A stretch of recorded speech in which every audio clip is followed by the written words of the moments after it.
Welcome to Fandom of the Opera, Paradox Opera's new podcast where we talk about opera, fandom, and everything in between. We're your hosts, Alissa. And Gwen. And something's about to happen. That's true. I don't know if that'll change later, but that's what it is now, so. Yes. Welcome to episode 2! Woo! Yeah. We've got some stuff to talk about today. But first, how you doing? I am good. That's good. Generally speaking. We like good. Yeah. Getting ready to do a whole lot of gluttony on Thanksgiving. Thanks-taking. Thanks. Yeah. Thanks. One of my students said to me today, I'm tired of giving thanks because that's something that's retroactive. Instead, this year, we're going to savor everything. Ooh. Yeah, you're going to savor the moment. We're going to savor the food. I was like, yeah, 10 out of 10. Love that. Hell yeah. You know who you are. Shout out. Queen of Queens up in here. And Lord of Lords. And we're going to come back to that very shortly. That's what's called foreshadowing. Dun, dun, dun. I'm a very good singer. If I sound a little funny, hopefully I don't, but I'm recovering from the worst creeping crud that was question mark. I don't know. I went to the doctor feeling like death, and they said, well, it's none of the big ones, so go home and drink some water and sleep. Sucks to be you.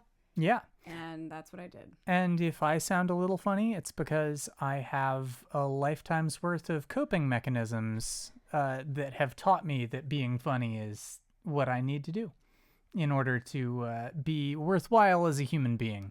Boo. Boo! Maladaptive behaviors. This podcast's apparently about to be therapy now, so get ready, bitches. Oh, God. I have to pay like $200 to be on this podcast? I mean, my voice lessons are half learning how to sing and half therapy, and my friends' therapists tell me that I should charge more, so. Well, great. I mean, great for you, not for me, because Well, I don't have $200 to give you right now. I mean, I'm also not going to charge more. Okay. So. But also, I have availability if you want to take lessons with me. It's less than therapy, but it'll get you halfway there. Whoa! Lizard on a chair. Yeah, I was going to say, we did not clear that. Anything under, I think. Something fair use. I'm pretty sure it's anything under 15 seconds is fine. Yeah. Yeah, then fuck you, Bon Jovi. Whoa. What? What did they do to you? Who hurt you? And was it Bon or Jovi? I don't really have a clever comeback for that, which I suppose is actually progress. Hashtag therapy. Hashtag winning. Hashtag personal growth. Hashtag grateful. No. We're not basic like that. Yeah. We're not. Maybe you're not. Part of the trans experience is you get to be a little bit basic as a treat. So, we thought it would be a nice way to play with starting the podcast with us, but then whoever our guests may be in the future, talk about what are the things that you're enjoying right now in the fandom side of things. What are you playing? What are you watching? What's exciting right now? I just finished a fucking fantastic audiobook called Blood Over Brighthaven by M.L. Wang. And it's narrated by Maura Quirk, who is the audiobook narrator on the Locked Tomb trilogy. Your favorite. And she is my hero in all things. I love her so much. She does the best voices. And this is like magical academia / city government / corruption and genocide, and I don't know, somewhere between the Scholomance and like Full Metal Alchemist. And it's really fucking good and filled with righteous anger, and I don't want to discuss any spoilers, obviously, but I was impressed that they went there. Oh. Well, I guess you guys got to read the book to find out where they went. Yeah. Yeah. It was fucking great. And it's like a 15-hour audiobook, and I chewed through it in 3 days. Yeah, that sounds about right for you. And so, like... Neat. Yeah, I had the time of my life listening to it. And it's a really fascinating magic system. They've got, like, typewriters, like runic typewriters called spellographs. And so they're, like, typing up their spell work. And you've got, like, there's, like, a programming aspect to it. You have, like, the action spell and the sourcing spell, which is, like, where you get the energy to perform the action spell. Like, it's a really fascinating magic system. Interesting. I hesitate to call it, like, directly an allegory for anything in the modern world, but it has a lot of relevance for certain things going on in today's world. So, yeah, Blood Over Brighthaven, cannot recommend it enough. Absolutely fantastic. Yeah, what about you? I'm, in typical me fashion, drowning in too many video games because I'm... What is reading? I miss reading. I have no time. I wish I could do audiobooks. This is a conversation for another day, but I have too much ADHD for audiobooks. It's a very particular type of ADHD, clearly. Yeah. Because it works for you. I was going to say, I have the exact type of ADHD for audiobooks. Yeah. But so, in my non-existent free time, playing all of the Hoyoverse games because I have a problem. You have several. Yes, they are Genshin Impact, Honkai Star Rail, and Zenless Zone Zero. And just to be cool like that, also one of the main characters in ZZZ is voiced by a friend of mine who's also an opera singer. So, hell yeah! Shout out to Nadia. Nadia's great. Y'all should check her out. Nadia Marshall. Neat. And then in stream playing Final Fantasy VII Rebirth, which I think I'm like halfway through now, and Hades 2, which I'm playing on and off stream because Hades. Yeah. Hades. Shout out to Darren Korb. And all of Supergiant Games because they're incredible, and also they take care of their people, just like we believe at Paradox Opera. Yeah. Imagine valuing your workers. Imagine and your forcing artists. your workers to take vacation. God bless. Crunch who? Forced vacation. Yeah. Which they have done. And yeah, and just steeped in all of the spectacular music in all of those games because, good God, literally all of them have unreasonably good soundtracks. And I had a fight with my stream audience when we finished Metaphori Fantasio and then went into Final Fantasy VII because 7 won last year the soundtrack game of the year. Oh, yeah. Over Metaphor. And that's spicy. Well, but now I've played both and I'm just like, nah, I get it. I mean, Metaphor is phenomenal. If you are a gamer, highly recommend the game. If you're not, highly recommend the soundtrack. It goes so hard. It's got a fucking monk chanting in Esperanto. It goes so hard. He did not have to go that hard. He did have to go that hard. But he did. This is Atlas. He absolutely had to go that hard. It's a phenomenal soundtrack. It's a phenomenal game. Fucking dope. And also, Final Fantasy VII Rebirth has a phenomenal soundtrack. It's a completely different vibe, but they are of equal high quality. And I suspect that part of the reason 7 won out over Rebirth is because it has like 4 times as many tracks. Oh, shit. It's insane. It has so many tracks, and they are also all bangers. Like, oops all bangers. Look, Final Fantasy out here. That's the whole sentence. Yeah. We went to the live symphony concert a couple weeks ago. It was and so had a great time. fucking cool. Yeah. Yeah. Yeah. Amanda Ahen was there as a guest singer, which was dope. And it's just so much good music. There's so much good music in video games, y'all. If you don't know that, go and know that. Yeah. Google any of the 7,000 things I just said, and your mind will be blown. So much good music in video games. And in so many different genres, which is so fun. And it's, yeah. At some point, we'll get my friend Marco on here, who does a lot of music education, specifically in video game music content. Ooh. And yeah, he said he would come on, so. Hell yeah. Coming soon. We're going to hold you to that. Marco Meatball, coming soon to a podcast near you. Hell yeah. Also, just go look him up too and send him some love. He's great. He also voice acts in Genshin Impact. So many. Name dropping up in here today. So that's what we're playing / reading. What are you singing? I'm going to start this one because yours is going to tag us into our main topic today. Yeah. Yeah.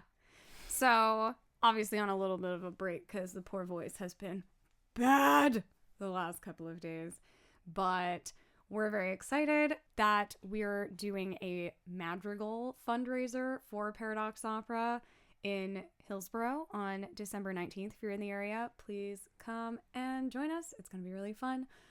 I love madrigals so much. I'm a huge nerd. My favorite thing ever when I was in high school was when we did the madrigal dinners as our annual fundraiser. And so this is me 20 years later, reliving my high school glory. Yeah. Or something. It's been a pipe dream of mine for genuinely so long to put a little madrigal group together. And now we finally have had an excuse to do it. So we're going to do some really fun actual Renaissance madrigals and some shenanigans. I'll elaborate more on that later. Yeah. No spoilers. No spoilers. You got to come to the event and or, I don't know, we'll tell you about it afterwards.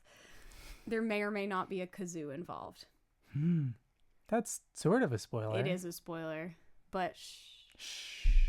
So yeah, I'm really excited to get to dig back into that stuff. It's one of the rare genres of Renaissance music that I get very excited about.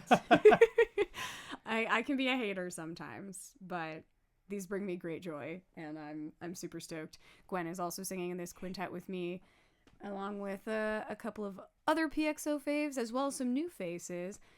Maybe we'll get all of them on here at some point. Hell yeah. We're super stoked to have Ben Bird, our tenor, Teddy McCrell, our mezzo, and Megan Turpak, our alto, who also is on our board. Yay! Super stoked. So that's what I'm doing, kind of, and also planning that whole event. So, and that's also what's happening behind the scenes at Paradox Opera. As it evolves and as more hopefully interesting things happen, we'll tell you about that. But right now, even though it's very soon, it's in fledgling stages. So, yeah. Yeah. What about you? Well, so I've been spending a lot of time over at Duke Chapel because we are getting ready to do our yearly performance of The Messiah by George Frederick Handel. And it's a lot. It's a lot. It's a lot. It's a huge piece of music. You don't even do the whole thing anymore, and it's still a lot. Yes. I mean, we've never done the whole thing since I've been there. That's correct. Prior to the pandemic, they did the whole thing. That's every fucked year. Up. Every year forever. That is fucked up. It's a very, very long piece. Yes. And then since the pandemic, they took cuts because obviously reasons and complications and people's attention spans, ? I don't know. If you don't know Handel's Messiah, yes, you do. Because you have absolutely, at the very least, heard Hallelujah, Hallelujah, Hallelujah, Hallelujah, Hallelujah. Hallelujah. Which I know is like the most famous chorus of all time, and yet I would just like to point out how I just sang like 2 notes and that's it, and I just don't understand. It sounds like you have more to say on the subject. Welcome to Hot Takes with me. Listen, how many hot takes did I have last time? The name of the entire podcast. Hot Takes with me. Yeah. Yeah, the Messiah happens a lot, all the time, every year forever. I mean, one could say that the Messiah happened once, and then will eventually happen a second time, but that'll be like the last time. for a lot of stuff. The Rapture! The Rapture! Ooh, can we get Handel's The Rapture instead? Can we resurrect Handel and have him write the sequel to The Messiah? And all flesh shall see it together. And all flesh shall see it together. I'm a really good singer, I promise. Yes. Can confirm. I'll be honest. I wanted to talk about the Messiah because I have really hot takes about the Messiah, and I thought it would be funny to just go ahead and get myself canceled already on episode 2. Yes. Here's my hot take. Well, I have a lot of hot takes, but here's my perhaps hottest take about the Messiah. It's not that good. He wrote it in 10 days, and you can tell. Handel wrote a lot of bangers, and most of them are not in the Messiah. Why can't we do something different, please? I'm tired. And you're not even doing the Messiah this year. I'm very, very happy. Your girl needed a break. Yes. Yeah, I mean, it's just part of it may be a familiarity breeds contempt situation, that it is something that is done a whole lot everywhere, and it's very hard to escape. I think it's impossible to escape. I mean, you're doing a bang-up job of escaping so far. Well, I'm escaping performing it, but I'm not escaping being surrounded by it. Mm-hmm. So just in our area, I am aware of no fewer than 5 performances of The Messiah from different organizations that are happening all within the same 2 weekends. God bless. At least, I'm sure there's some I don't know about. And that's why we're doing madrigals, because God, we don't need more of the same thing. Yeah. Are you sure, though? Yes. Because I think that maybe just a little more of the same thing would be, the little bit that makes all the difference. I think that I would... The straw that heals the camel's back. No. Are you telling me that you want to sing the Messiah more? No. No, I am not. Unless somebody wants to hire me as a soloist. I mean, in same. which case, hey, your girl's available. Same. But... You want to sound that trumpet? Here's... My hot take is that... Hot takes! I don't know that it's actually a hot take. Okay. But my take of some sort of temperature is that the trumpet shell sound is okay, but it's too fucking long. It is like, really if you do the full ABA, it's like 9 minutes long. It's really long. You know what is not too long and is a fucking banger? Why do the nations so furiously rage together? Yes. Banger. Agree. Yes. Yeah. Also, I'm going to show my age here. Oh, no. And just say, back in my day, but who may abide the day of his coming, was a bass aria rather than a mezzo aria. It still goes both ways. It just depends who you ask. I don't think this is a hot take at all. My just opinion of that aria is that I don't care who is singing it as long as you can actually sing it. I mean, yes. I feel like so often when it's given to the mezzo, whoever the poor mezzo is who has been hired to do this does not have the cut in the low range to sing that coloratura. Mm-hmm. And then you're like, right, this was actually written for a castrato. Which we're doing, well, not a castrato. No, a countertenor. Imagine. Oh my God. Coming soon to Duke Chapel, castrato. Could you imagine? Because that practice is at least 100 years dead at this point, and should continue to be dead because it's very violent and cruel and not good. A twist. If you watch SNL, you've been educated on castrato history, actually. Was that with Ariana Grande? Yeah. Yep. I'll link to that sketch in the podcast. God notes bless. If y'all haven't seen it, it's great. But could you imagine if all of a sudden it was like, surprise, actually there is a modern castrato? It's called being trans. No, it's not. Unless that. Yeah, I mean, if you're doing it at the right sure time, you could. One could. Maybe. Perhaps. But are you gonna do it the historical way? Fuck no. Correct. So, anyway, I just think it'd be wild to be like, oh no, actually, surprise, there is one modern castrato and they are coming here to do this Messiah. Surprise! Yes. It would certainly cause a stir. It would get people talking. Yeah. Also, if you want a good education filled with entertainment on castrati, watch the film Farinelli. Okay. You've seen it. No. Oh, we'll fix that. Yeah. It's worth seeing. Yeah.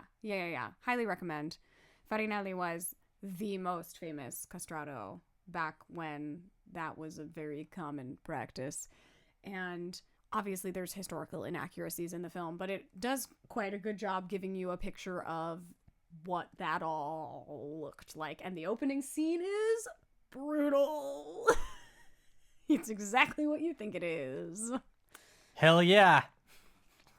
Let's fucking go. Yeah. So enough about people's genitals. So the Messiah. Yes. Yeah. I think we should do it less and do something better. I don't know what. Anything. There's so many things. If you had to replace the Messiah with another piece, with another oratorio by Handel, what would you go for?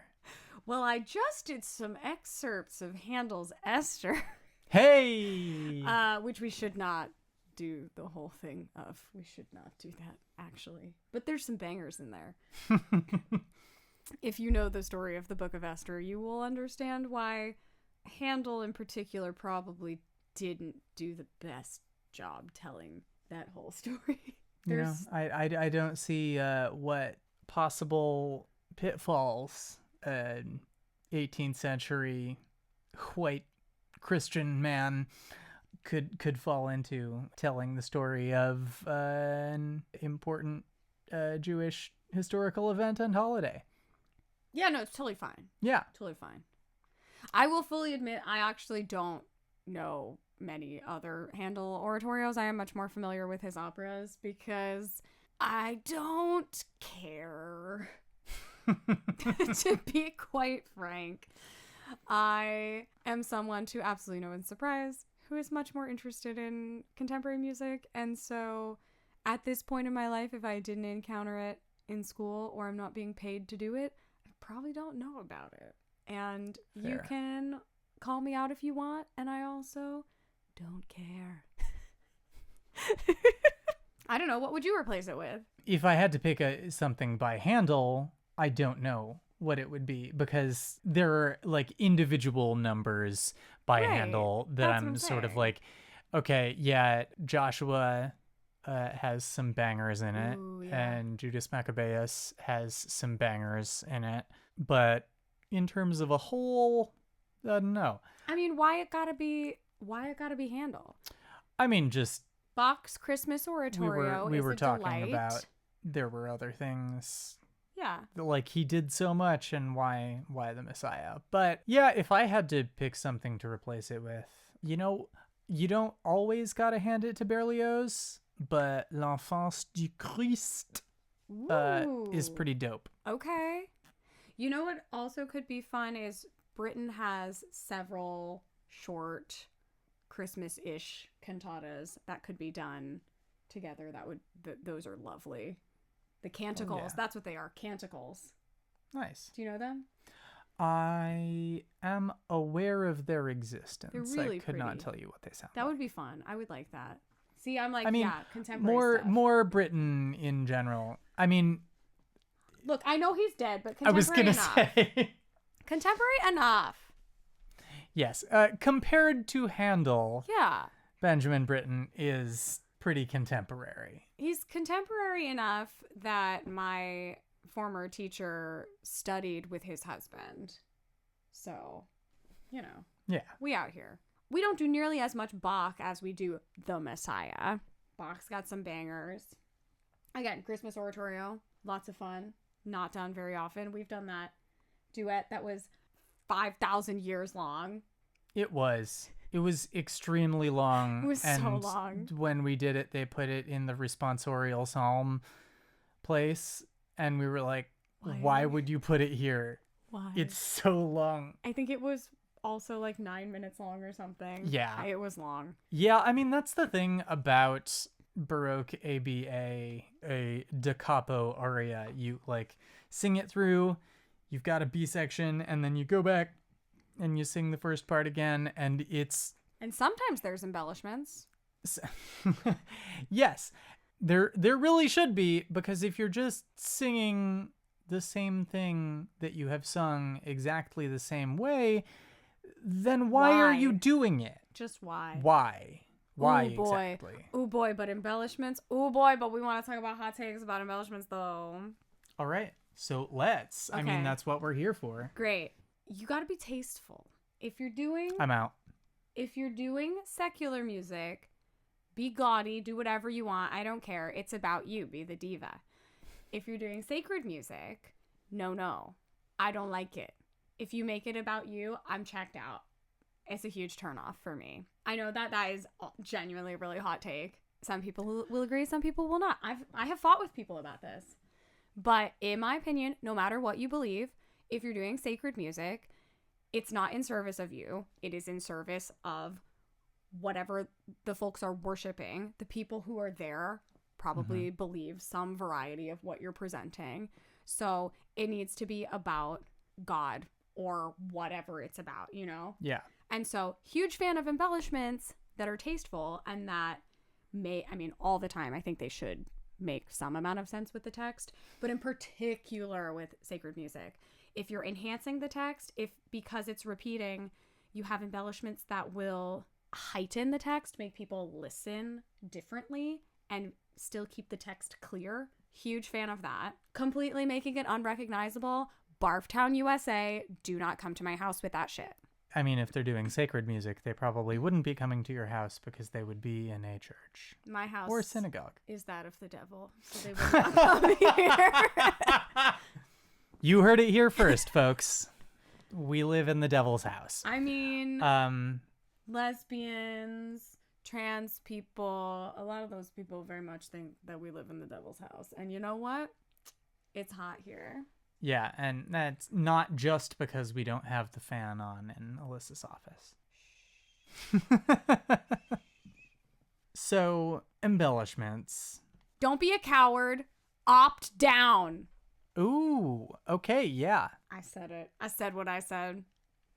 Yeah, I mean, you're really leaning into that whole, like, house of the devil thing. You're Opt down. Do not reach up toward heaven, for your mortal flesh is corrupt, and you are dust, and to dust you shall return. So, reach downward. Toward the ground. Toward the devil. Toward our house, where we live. Yeah. In sin. Yeah. Wee. Finger guns. I'm a soprano who will take an opt down every time. Not all the time, but every time. That's not what that means. Yeah, it is now. What do you think it means? Not all the time, but this is a 60% of the time. It works every time. No. Not all the time, but every time. Correct. No. Yes. What does that mean? It means that when you sing Rejoice Greatly, I will take that opt down every time, but there are other embellishments that are also opt ups. Okay, so you choose which ones are opt down. Every time. And you do those ones down every time. Damn straight. Yeah. That's the straightest thing you'll get from me. Opt down. Yeah. Opt house down boots. Okay, look, this is going to be an extremely niche moment, so apologies to those of you listening who are maybe not going to know what I'm talking about. Very different from the rest of the podcast, which is entirely relatable and no other niche content. Well, we try to, as much as possible, not use jargon and present things approachably. Yeah. Yes. So the aria in the Messiah, Rejoice Greatly, that comes near the end of part 1. You may know it. Honestly, if you live in classical music land at all, you definitely know it. If not, Go listen to Jenny DeBeek's recording of it specifically, because that's the only one I ever want to hear these days. She's so good. She's so good. I'll put a link to it. Hell yeah. Because I'm good and helpful. So, yes, we are rejoicing greatly. Ma. That's but in Italian. But. But with one T. Yes. We gotta be approachable. We can't use jargon. Did you touch the butt? I did. Okay. Yeah. Good. You touched the butt. So, in Rejoice Greatly, the A section, the first section, our nice up-tempo, rejoice, rejoice, rejoice greatly, hooray. All fun and flashy and good. And yes, put some fun embellishments in there on your return. Gonna be a great time. Here's my ridiculously hot take. So the version of this that you have almost certainly 99.9% have heard is in 4/4. However, Handel did write an alternate version in 12/8, which I personally prefer, but nobody will let me sing it because they all want the 4/4 version because it's more fireworks and more chaotic. And to be honest with you, the 12/8 one, which is in beats of 3 instead of beats of 4, feels much more like happy little lambs prancing through the field, having a great time and rejoicing, whereas the 4/4 one to me feels like we're panicking greatly, but that's neither here nor there. That's what people want. Fine, you can take your extra note in every beat. I'll relent on that. However, in the 12/8 version, in the B section, the ending of the B section, on the text, he shall speak peace unto the heathen, it, in my opinion, correctly just descends the scale. But in the 4/4 version, we have this really awkward 7th octave displacement on the word the to take it up. Shall speak peace unto the heathen. Yeah. And I think it sucks booty asshole. As opposed to the other variety? Correct.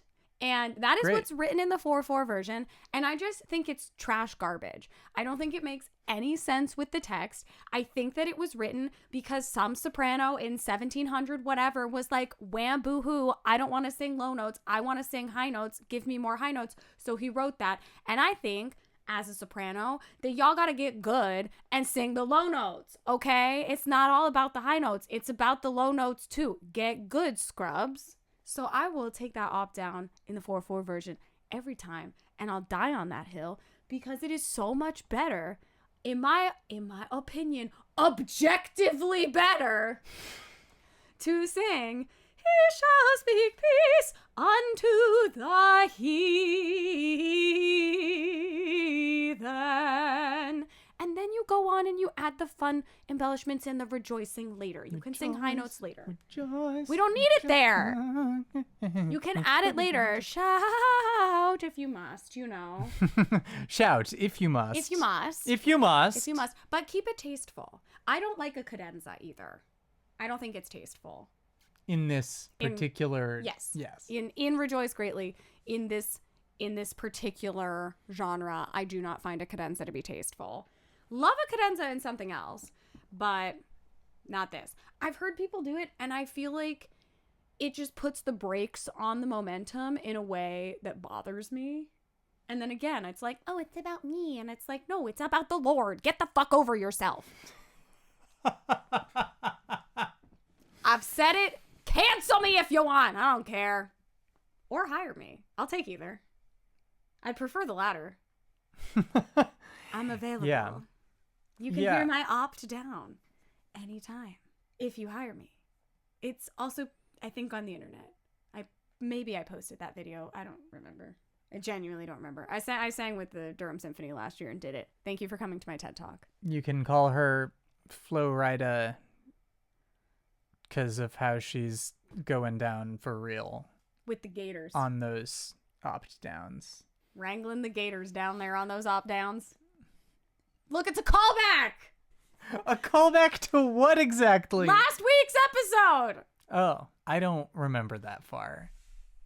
You think we had a whole conversation about Florida people knowing how to wrangle gators correctly. I mean, yes. I guess we did. Now that you mention it, I do remember that.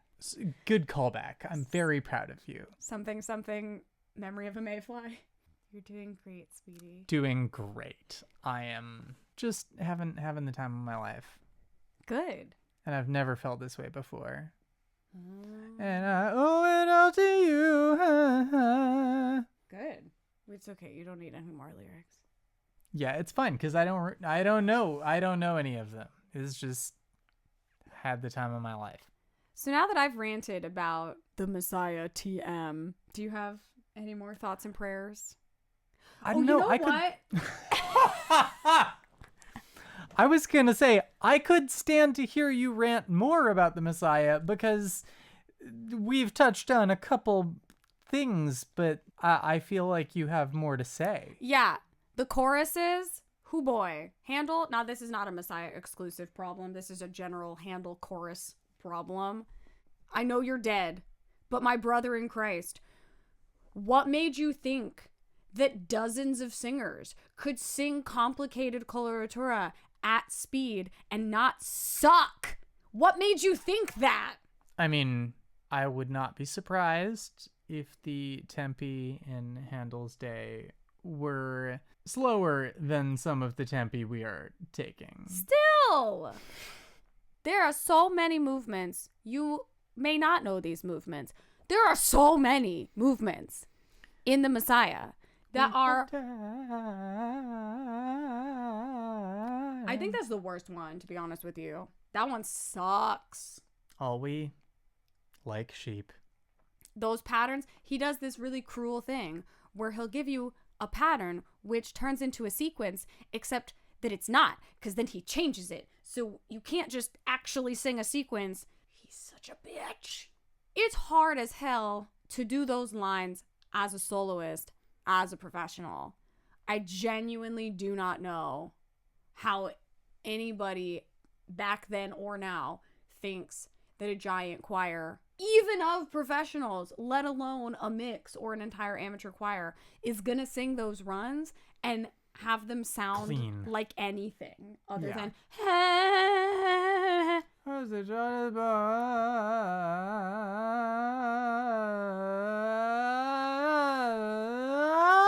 and unto us, and dull flesh shall see it together.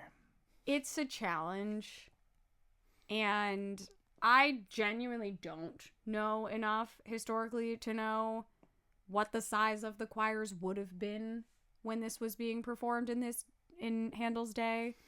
But I don't think it would have been the massive choirs we frequently Shouldn't have be Duke now. Chapel size. I don't think, or even, I've heard bigger choirs in the area do it. CSD does it. They're like 200 people now. Good God. Yeah. That's a lot of people. It's a lot of people trying to sing. And he shall purify the sons of Levi. I'm traumatized by that movement now. Oh, am I going to tell this story on here too?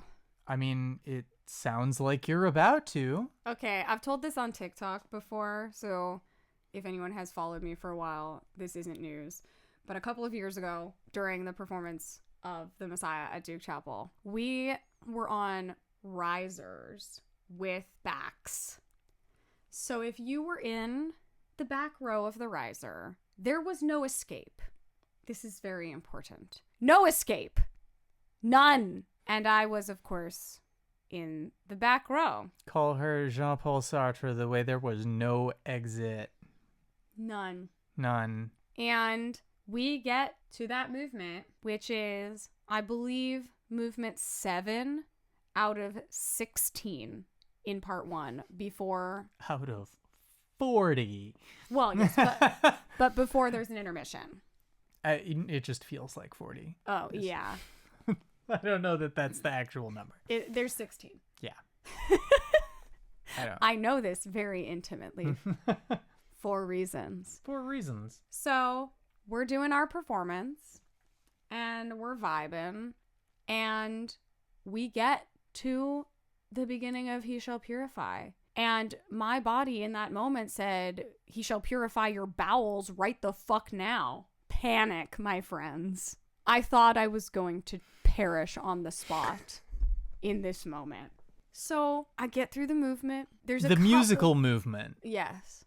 There's a couple of numbers coming up that are solos that if I were able to escape without making a scene, I could reasonably make a quick dash and make it back and not miss anything.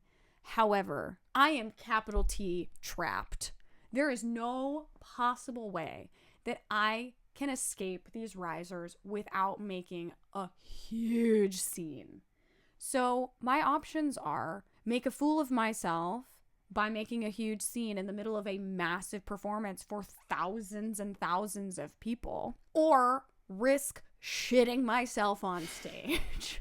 So what did I choose? Of course, the latter. And I spent the next 8 movements clenched for the gods, sweating to death. Just the one god, actually. No, I recognize all of them.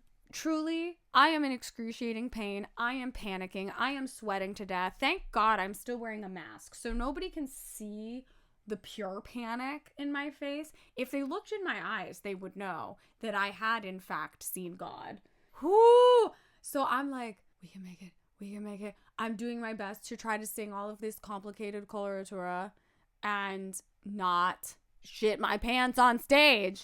Somehow, by the grace of perhaps the one God, we finish part 1. We get to intermission, and I stand up, and I'm like, I'm going to bowl everybody over. Get the fuck out of my way.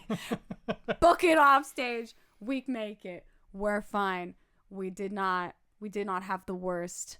The worst did not, in fact, come to pass. But, oh my God, just the pain, the panic, the mortification, just sitting up there trapped. Like, this is the moment I die. This is the moment I die. Imagine that obituary. Died. Alissa Roca died Saturday evening at Duke Chapel after violently shitting herself to death on the risers in the middle of... It would actually be a news story that was Saturday's performance of the Messiah had to be canceled because a choir member died mid-performance from the mortification of shitting her pants. Yeah. But thankfully that didn't happen. Yeah, I'm thankful you didn't die shitting yourself. Same. Same. And that's love. I don't really know where to go from there. It's hard to top. I don't know. Do you have any final thoughts, hot takes, or other on the Messiah before we do something else? My hot take, and this is not Messiah specific. Ooh, okay. My hot take is that the Messiah is always done as a Christmas performance, even though part 1 is the Christmas, like part 1 is the nativity story, and then the rest of it is like, yeah, you get the Easter season texts, and it feels weird to be like, hey, we're preparing for Christmas, here's the Messiah, and then it's like, by the way, let's talk about the crucifixion. Although you don't ever actually directly talk about the crucifixion, because it's like just the Isaiah texts that people have retroactively interpreted. And there's a lot of texts in the Messiah that narratively in the Messiah allude to things that those texts are not actually about, and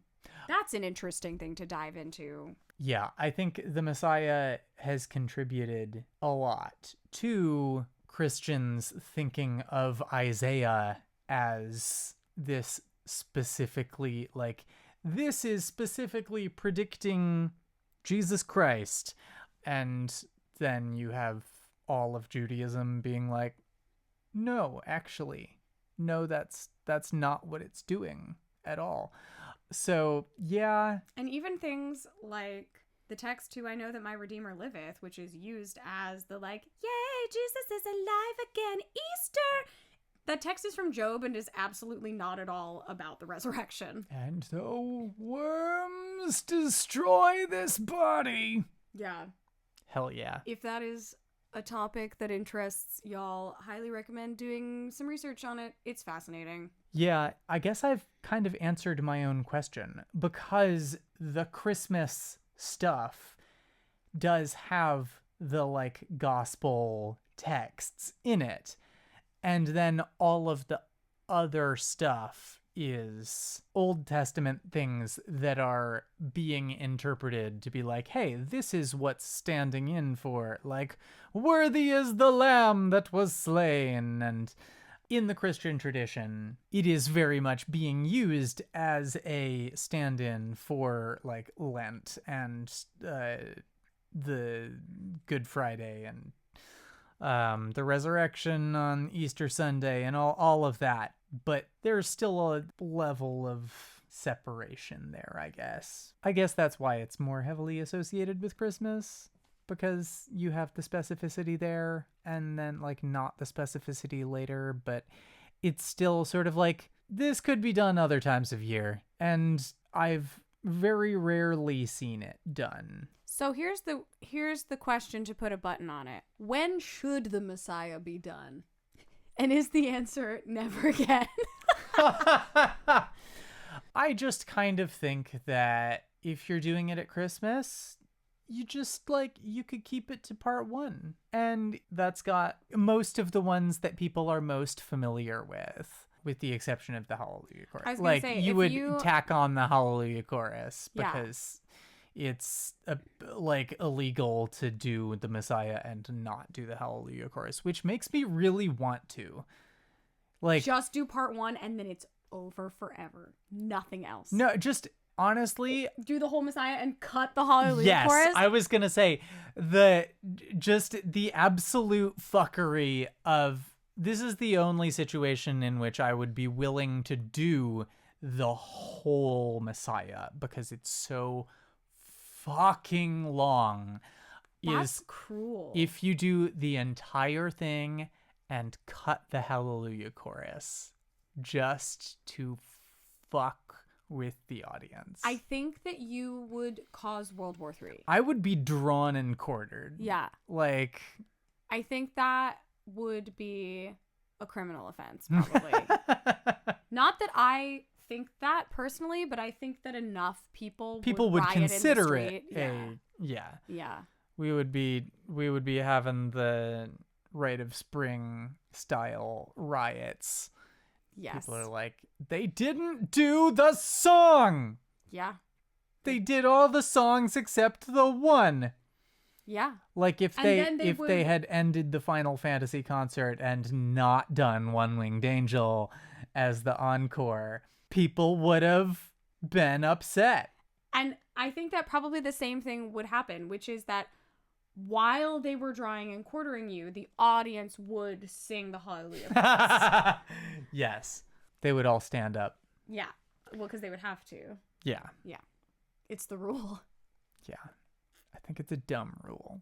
And yet they always do it. I don't know who came up with it. Yeah, I mean, there are stories about the whatever monarch standing in the one of the original performances. Oh, probably. And then that like became, but I don't know how accurate that is from a musicological point of view. I like that could be apocryphal. Who knows? All I know is it's okay. The Hallelujah chorus, it's fine. It's fine. It's just a lot of the same note over and over again, and I just don't know why people love it so much. Yeah. Sorry.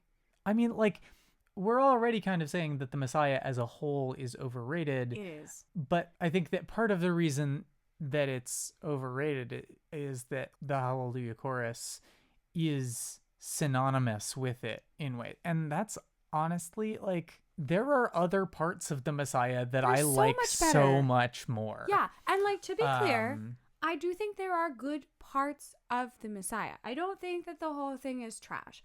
I think that a lot of it is pretty bad, and you can tell that he wrote it in 10 days. I think it's largely okay. Yeah. Also, the text setting is pretty universally garbage because he didn't speak English. And so it is standard practice for the soloists to just willy-nilly change the text setting to make it not bad. Mm-hmm. So if you have to do that, there is something inherently wrong with the piece.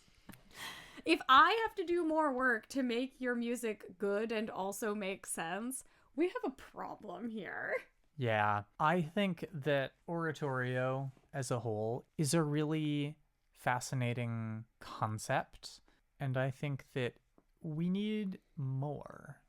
We need more of it. This should be something that modern composers explore. Here's a question. Yes. Do you think oratorio has to be religious? I don't think that it necessarily does, because I feel like it is most commonly associated with religious stuff, but I think that it is, and this might just be me talking out of my ass, but like it's heavily associated with religion, but oratorio, in my understanding, is like the format. I think so, yeah. You have soloists, you have chorus, you have a narrative. And that it is a concert work rather than a stage work. Yes. Although there are some staged versions of the Messiah that are wild. Yeah. I'm sure there's staged versions of other oratorios. I don't know why you would do that, but I think it would be really interesting to see more contemporary secular oratorio. Yeah. I actually do need to do more research on that to see if there is another term for concert drama. Yeah.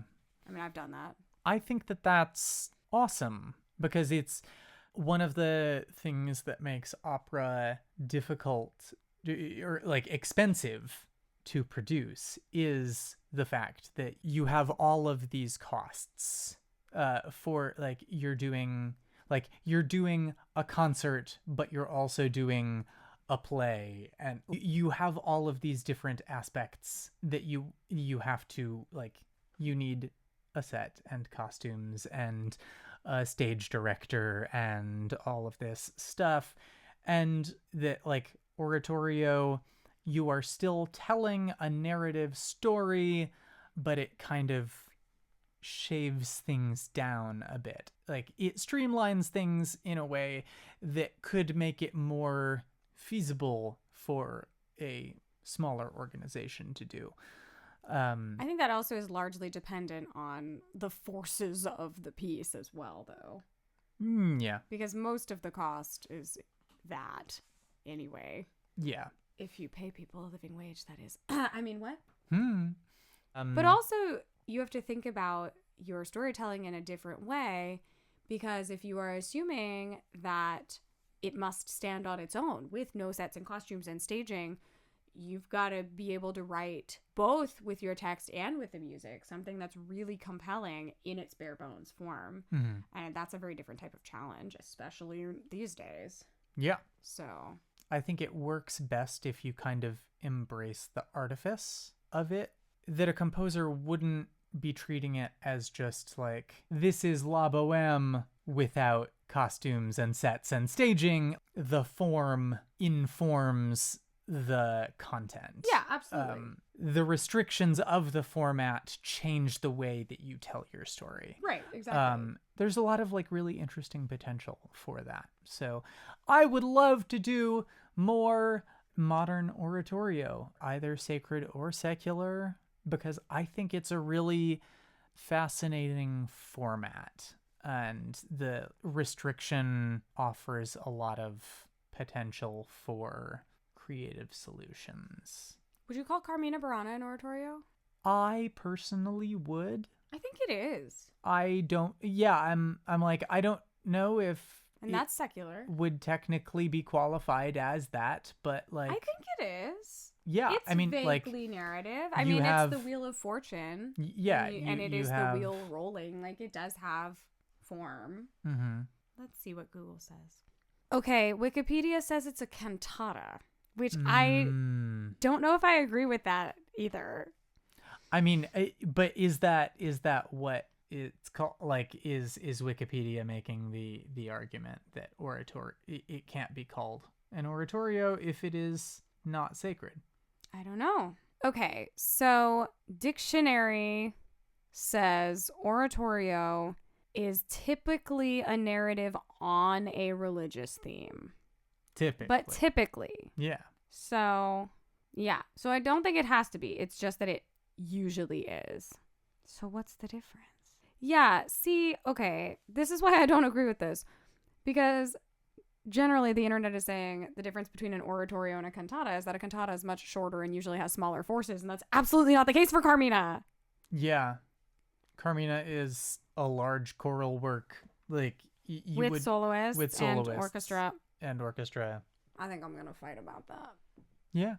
Anyway, is this like square rectangle situation that all cantatas are oratorios, but not all oratorios are cantatas? I was gonna put it the other way around. That like all oratorios are that like oratorio is a more specific subcategory of cantata.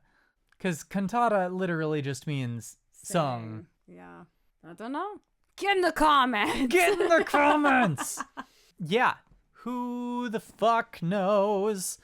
But what we do know is that everybody does the Messiah. And you know what? Maybe we could take a break. Maybe we could do something else. Yeah. I don't think that we should never do it. I think that there are things in it that are good. There are things in it that I genuinely enjoy. But I think it is so overplayed, and I'm so bored. And there's so much wonderful, interesting music out there. And it does genuinely frustrate me how people get hung up in just doing the same thing over and over and over again when we could be doing more interesting things. Yeah. And newer things, and things by living composers, or things by dead composers that people don't know and maybe should know. Yeah. There's some cool stuff out there. So, I've had this funny idea that I wanted to bring into this for a while, and I think we can tie this in to this directly, even though this is kind of a funny one to start with. So, we got to do some opera fan casting here. Okay. But the fan casting is characters from pop culture. Okay. So, what's your dream Messiah cast? What? So I think you're going to have to go first. Okay. Well, I haven't thought that deep about this. God damn it, woman. I know. Okay. So I think we're going to work backwards. So I think the bass is going to be Sidolphus Telamon from Final Fantasy 16, voiced by my metaphorical husband, Rafe Einson. I want to hear that. But also Sid is beautiful.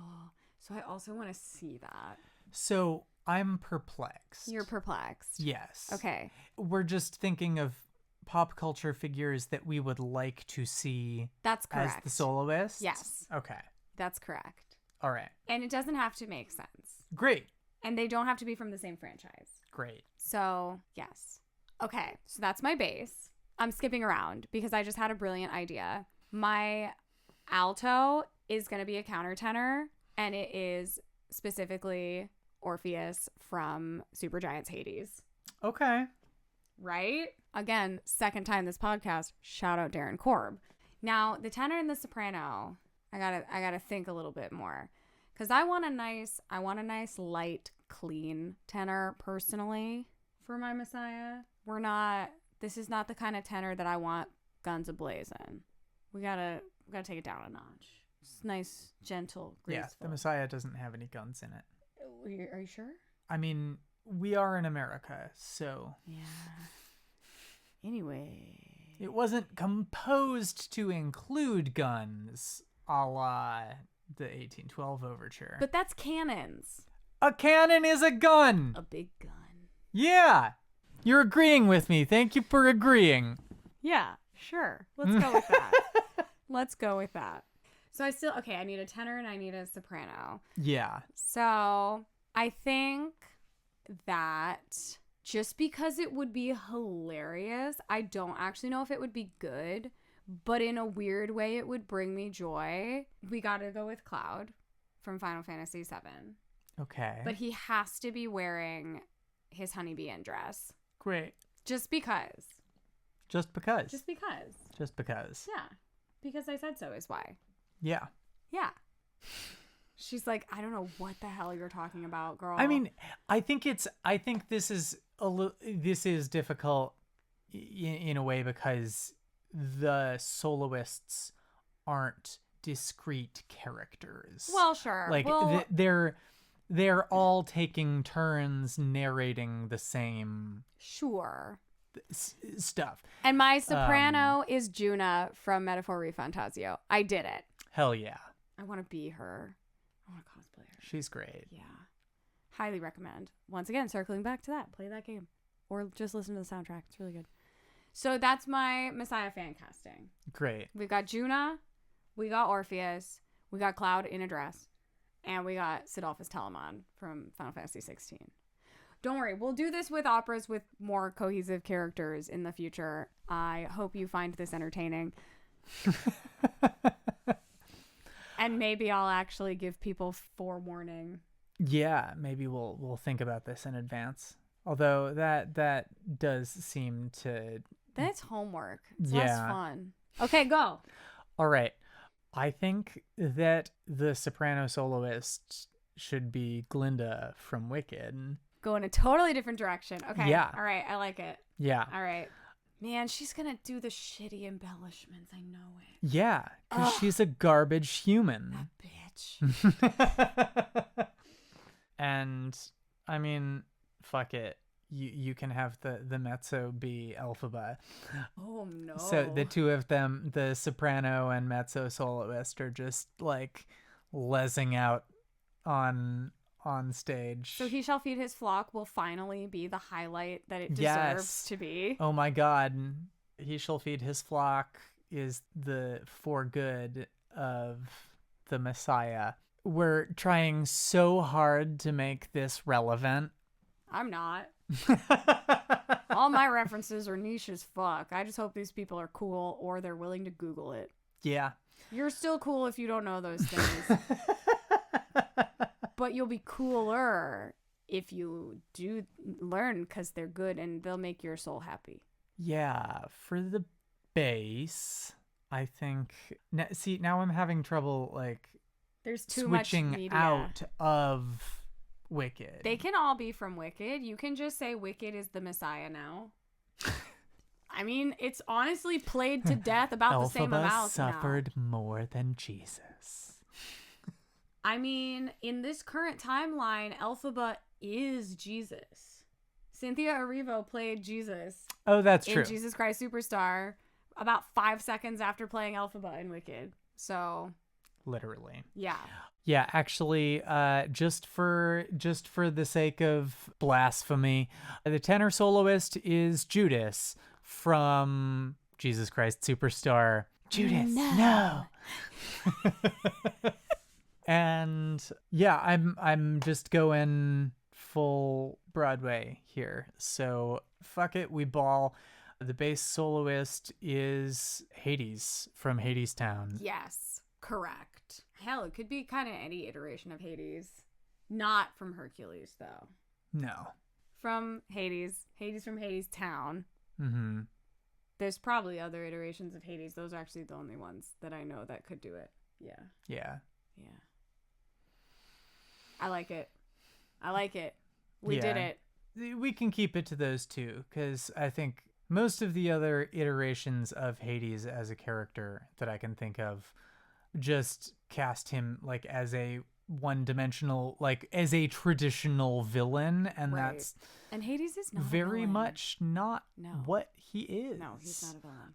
Right, like we can go. Oh, that could be personal fucking pet peeve is when they're like, and we have Zeus, who is the good one, and Hades, who is the bad one, and it's just like, No, you don't know your mythology.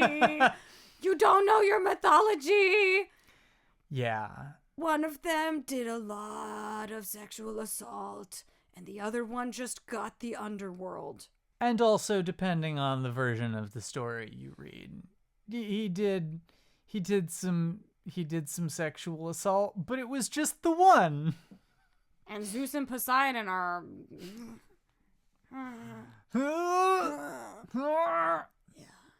Yeah, I mean, I'm kind of an Artemis fangirl myself because I think it's awesome that she's like, there's a man spying on me, bathing. I'm going to turn him into a deer and have his own hunting dogs eat him. That's hot. Like, yes. Huge Slay fan. queen. Literally. Huge fan. Yeah. Just like, no, I shan't with you, you men folk. Let's go, lesbians. Same. Yeah. High five. Good job. Man, we did that. Yeah. We took a turn. Well, what do you expect? We have ADHD. That's true. I do like that earlier you made the comment about the gods, plural. And so, yeah, now we've... See, we circled back around. Yeah. We're very good at self-referencing. We're exploring a pantheon. Yeah. I feel a little bad just limiting it to the Greek pantheon because that's just who we're talking about. That feels today. Pretty basic. Yeah, but okay. We acknowledge all of the pantheons. All of them. So anyways, leave your fan casting in the comments. I want to know how passionately you think we're wrong and what you think that the correct casting should be. So if you're listening on YouTube, let us know in the comments here. If you're listening on any other platform, come and follow our Patreon and comment on our posts about it and let us know. Yeah. I'm genuinely curious what other people think about this. And also yell at us if you want to. Yeah, we had a lot of hot takes this episode. And by we, I mostly mean Alissa. Everyone was so surprised. So surprised that she had strong opinions voiced loudly. Yeah, I think that brings us to a wrap on this week. So, you got anything else you want to throw in the pot? Throw in the pot. We're making a stew, guys. It's fucking stew season. Last thing I'll say is that if we're talking oratorios, I vastly prefer Mendelssohn's Elijah to Handel's Messiah. There it is. There's the hot take. So, yeah, let's do that. Okay. Let's do that all the time until people get sick of it. Yeah. Which probably wouldn't be that long, honestly. Yeah. But I'd be happy to have the change of pace. Let's change that pace. Also, hire me to sing Elijah, somebody. Hire us for all sorts of stuff. Yeah. We're good singers. Hire I us promise. just in general. Yeah. Good talk. We're doing thumbs up to the camera if you're listening to this.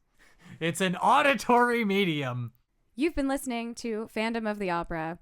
If you want to send us your questions, comments, feedback of any kind, you can email us at fandomoftheoperapodcast@gmail.com. You can also follow us on all social medias at Paradox Opera or subscribe to our Patreon either for free or at any paid tier. You can find us, Alissa, at Divatron9000 on all social medias, and Gwen at Baratoned on all of the major socials. The music you've heard at the beginning and end of the podcast is an excerpt from Calling for Jane by Rachel Dean and Aaron Reifler. This podcast is edited by me, Alissa Roca, and sponsored by our wonderful patrons on Patreon. Thank you so much for listening, and we'll see you next time. Bye. Bye.